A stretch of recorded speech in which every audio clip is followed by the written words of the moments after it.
El Señor esté con ustedes. Y con tu espíritu. Lectura del Santo Evangelio según San Mateo. Gloria a ti, Señor. En aquel tiempo Jesús dijo a sus discípulos: No crean que he venido a abolir la ley o los profetas. No he venido a abolirlos, sino a darles plenitud. Yo les aseguro que antes se acabarán el cielo y la tierra que deje de cumplirse hasta la más pequeña letra o coma de la ley. Por lo tanto, el que quebrante uno de estos preceptos menores y enseñe eso a los hombres, será el menor en el reino de los cielos. Pero el que los cumpla y los enseñe, será grande en el reino de los cielos. Palabra del Señor. Gloria a ti, Señor Jesús.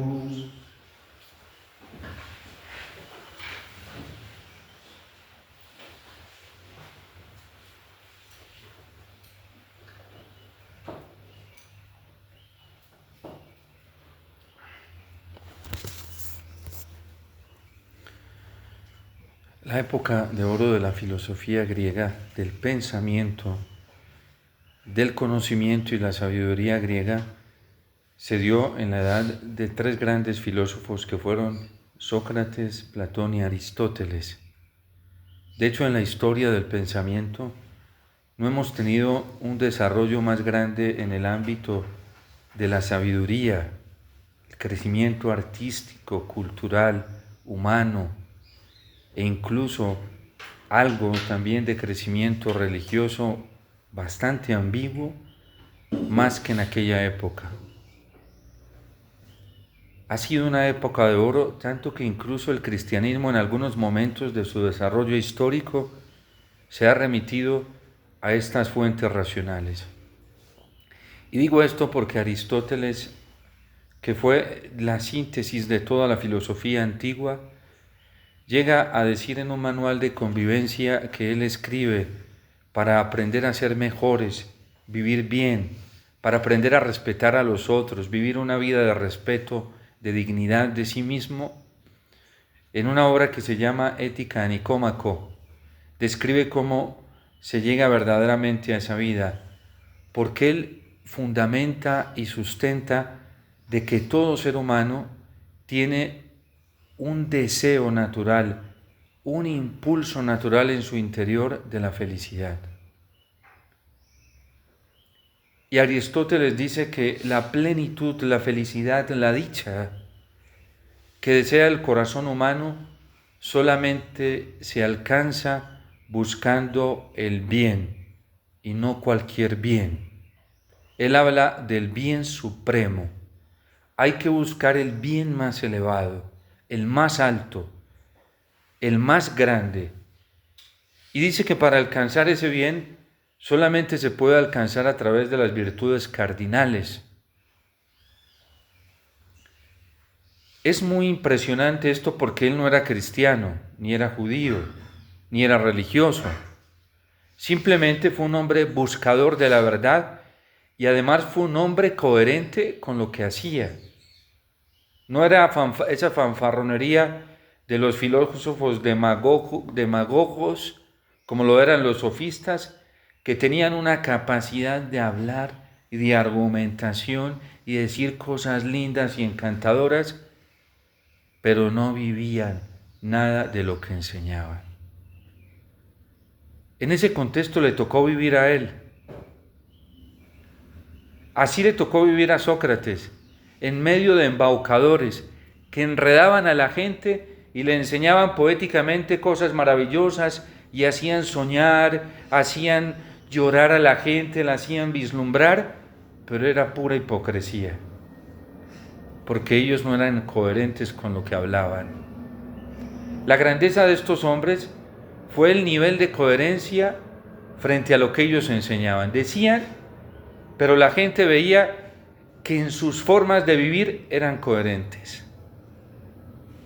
tanto que Santo Tomás de Aquino, cuando quiere desarrollar todo lo que ha recibido de parte de la fe, de manera racional, toma a Aristóteles para hablar del ámbito racional de la fe, y le sirve.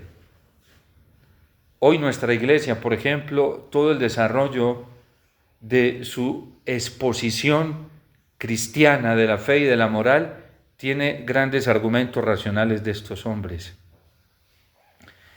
Y voy a esto porque en la tercera parte del Catecismo, que se fundamenta en la Gaudium et Spes del Concilio Vaticano II y en algunas de las constituciones que nos da el Concilio Vaticano II, para aprender a vivir una vida correcta, buena, en ese camino hacia la felicidad y la plenitud que todos ansiamos, el Catecismo nos dice en la tercera parte que para alcanzar esa vida dichosa y plena hay que vivir la vida de Cristo. Y dice que esa es la plenitud de la vida en el Espíritu. Y nos dice el Catecismo que esa es la vocación natural que tiene todo ser humano. La vocación del hombre consiste en alcanzar la felicidad, en alcanzar la plenitud, en alcanzar la dicha. Y todos soñamos con eso, y todos anhelamos eso, y todos deseamos eso. Pero ya no nos dice como Aristóteles, que solamente son las 4 virtudes cardinales. La Iglesia nos va a enseñar mucho más, y nos va a decir que la plenitud de la vida se encuentra en Cristo. Fue el único capaz de venir y hablar de la ley mosaica y vivirla.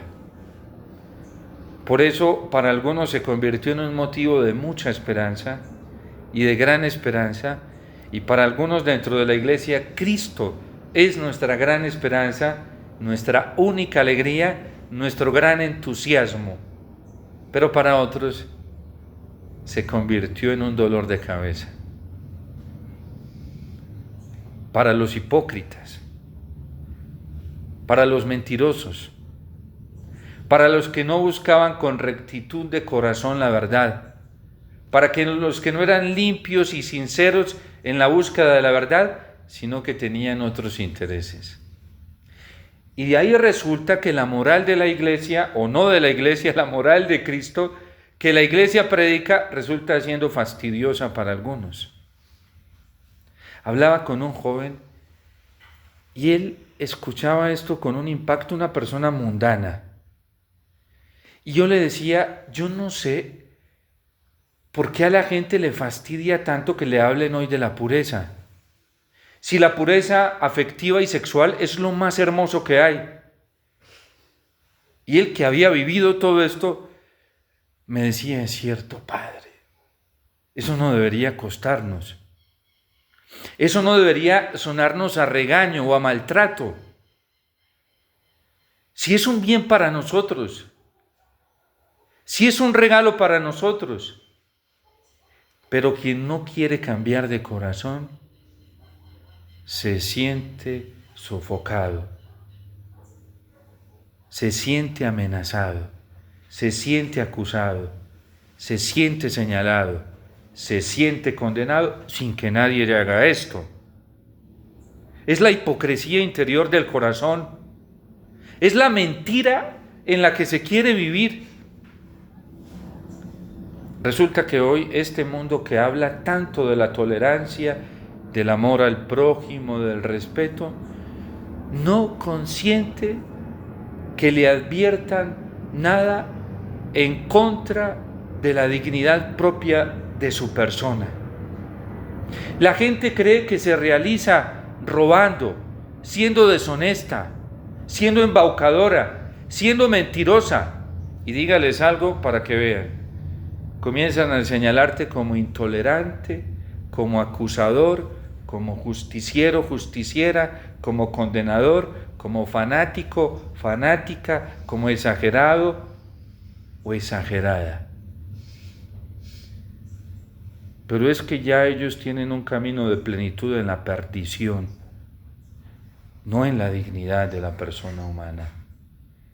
Y en realidad ni siquiera son estas pobres personas, son demonios. con los que viven. Son diablos a los que les han abierto la puerta y por eso esos demonios no resisten. Es que el que peca se hace hijo del diablo, se casa con él, vive con él, duerme con él, sueña con él, piensa con él, todo lo hace con él, porque no vive la vida de Cristo, no desea la vida de Cristo, desea la vida de los demonios, y hay de todas clases. Hay demonios para la apostasía, para la herejía, hay demonios para la desacralización, hay de toda clase. Para la frialdad en el culto, hay diablos. Para la hipocresía, que es la injuria al santo nombre de Dios. Porque quien tanto habla de Dios y se dice cristiano, católico y romano y no vive como tal, está injuriando el santo nombre de Dios. Y no se puede injuriar el santo nombre de Dios. San Ignacio y los padres de la Iglesia, San Ignacio de Antioquía y varios padres de la Iglesia, no digas que eres cristiano cuando no quieres vivir como cristiano. Por eso Jesús en el libro del Apocalipsis dice, el tibio me causa náuseas. Y es verdad, eso no es mentira, no es una hipérbole lingüística en la Sagrada Escritura. A Dios le causa náuseas la hipocresía. Nunca vemos a Cristo tan fuerte en el Evangelio como con los hipócritas. Se los dice de frente. Los llama sepulcros blanqueados. Los llama raza de víboras porque los ve tan hábiles para embaucar a la gente y para desear otras cosas interiormente. Jesús dice en algún momento, asombrado de la sutileza de los fariseos. Dice, es verdad que se dice que todo árbol se conoce por sus frutos y que no hay árbol malo que pueda producir frutos buenos. Pero les dice, ustedes con sus pericias, no sé cómo lo logran engañar a la gente y aparecer como un fruto bueno. La hipocresía es espantosa. Hay diablos que tienen esa capacidad de dar la apariencia de frutos buenos sin ser árbol bueno. Por eso en el discernimiento nosotros, y nos lo enseña la palabra de Dios, y nos lo enseña la Iglesia, nunca nos debemos dejar persuadir por lo que aparece. Nunca. Nunca. Al fin de cuentas, cuando Dios quiere llevar a alguien a su reino y ve un corazón recto y bueno, Dios es capaz de valerse hasta del faraón, del mismísimo diablo, para salvar a esa persona. Pero no quiere decir que el instrumento que esté ayudando a esa persona es del todo bueno. Dios trabaja con su providencia en razón de esos corazones rectos y sencillos que lo buscan de corazón. Pero no quiere decir que los instrumentos todos son o somos árboles buenos.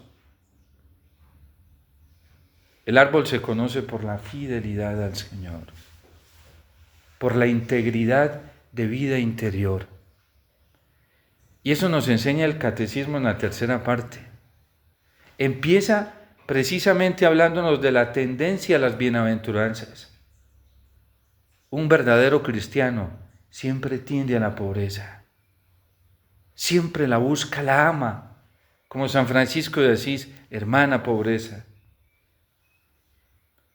Un cristiano de verdad nunca está anhelando en su corazón una vida confort, una vida sin muelle, una vida relajada, una vida donde me sirvan, donde todos me alaben, me den culto. Eso ya no es recto. Ya por ahí está perdido o perdida. El camino nuestro son las bienaventuranzas. Y por eso el catecismo lo pone ahí de salida, por ahí empieza.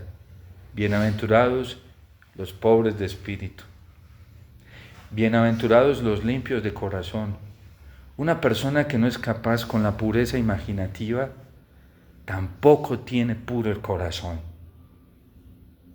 Y si tiene pensamientos perversos y torcidos frente al ámbito sexual y afectivo, es porque no tiene puro el corazón. Porque no anhela al Señor con todas las fuerzas de su ser. Eso es una mentira en la que se vive.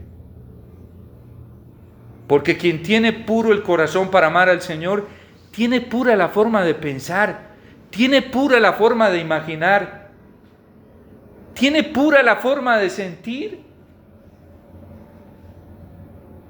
Es que ese es el trabajo del Espíritu Santo, cuando se anhela al Señor, venir a purificar todo aquí adentro.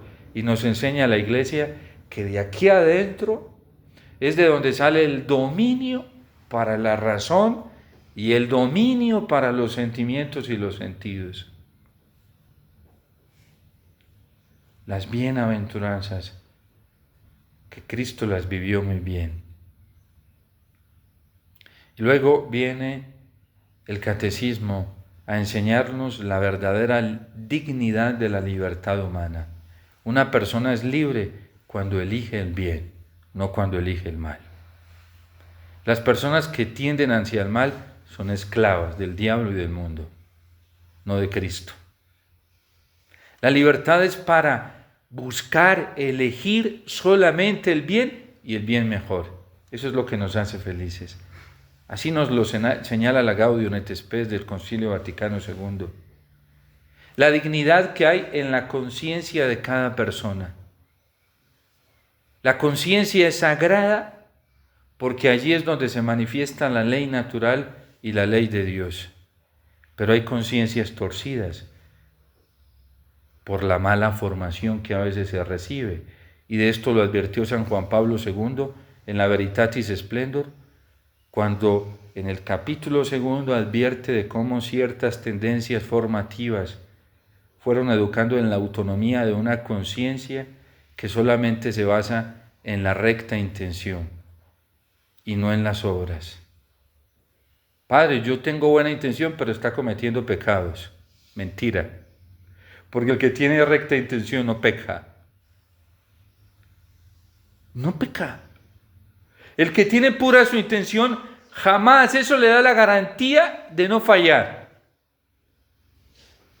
Por eso San Juan Pablo II nos enseña, y el Catecismo de la Iglesia Católica y la Gaudium et Spes, que a la recta intención en la Iglesia Católica va unida las obras. Se tiene que parecer a lo que yo anhelo interiormente. Si lo que yo anhelo interiormente tiene que salirme por fuera y de manera espontánea, no hay que hacer esfuerzo. Porque ahí es donde viene el legalismo. Una terapia psicológica me puede ayudar a parecer algo, sin ser algo. Por eso, cuando nos enseñan los filósofos, la constitución del ser se da entre el ser y el hacer. Y así podríamos seguir en la tercera parte del Catecismo de la Iglesia Católica, enumerando cómo es la vida de Cristo, para que nosotros nos demos cuenta lo que implica el camino hacia la felicidad. Por eso Cristo hoy nos dice: yo no vine a abolir la ley y los profetas, yo vine a darles cumplimiento. Y ojo, porque esta vida de Cristo incluye los 10 mandamientos y nos los desarrolla bien el Catecismo. Una persona que se mueve desde los celos y las envidias no quiere amar al prójimo, eso es mentira, pura mentira. Una persona que siente tristeza del progreso material o espiritual del otro es una persona que no ama al prójimo, es una persona que lo quiere explotar, lo quiere acabar, y es una amenaza para la dignidad de la persona humana. Toda tristeza en el corazón por el progreso material y espiritual del prójimo se llama celos y envidia, y es un pecado capital que hace muchísimo daño. Y hay personas que caen en esto hasta llegar a poner zancadillas y poner obstáculos para que el otro crezca. Las letanías de la humildad trae una donde dice, bellísima, a mí me encanta, dice que el otro llegue a ser más santo que lo que yo puedo llegar a serlo. Y a eso se tiene que mover nuestro amor por el prójimo, que alcance más gloria en el cielo de la que yo puedo llegar a alcanzar. Y yo debo propiciarle al otro esa ayuda para que crezca en eso. Es lo que hace Cristo todos los días en la Eucaristía. Se inmola, se entrega para que nosotros lleguemos a la comunión plena con la felicidad total que es nuestro Padre del cielo. Es decir, Cristo no desperdició. Miren, Cristo se cogía la lectura de los profetas, se la meditaba con un gusto, con una alegría. El corazón que no quiere amar al Señor se saltea eso. Y por eso vemos en tantas enseñanzas y predicaciones que se saltan los profetas. Y si de pronto citan algún profeta, buscan algún texto por ahí que se acomode a lo muelle, a lo confort. Pero esos donde los profetas hablan fuerte y llaman la atención, por allá se los saltan. Son propios de esos que van y buscan en la Sagrada Escritura y les encanta el Evangelio de San Juan, pero se saltan parte del capítulo 2, porque allá entró Cristo al templo e hizo látigos y cordeles y comenzó a voltear mesas. Lo hizo Cristo, pero no les gusta. Y Él no vino a abolir los profetas, vino a darle cumplimiento, fue coherente. Les encanta cuando Cristo perdona los pecados, pero cuando le dice a la mujer adúltera no lo vuelvas a hacer, eso no les gusta. Les encanta cuando Cristo actúa con ternura, pero cuando viene y le advierte a quien lo sana por haber pecado, que era un paralítico, le dices, no vuelvas a pecar, no sea que te suceda algo peor.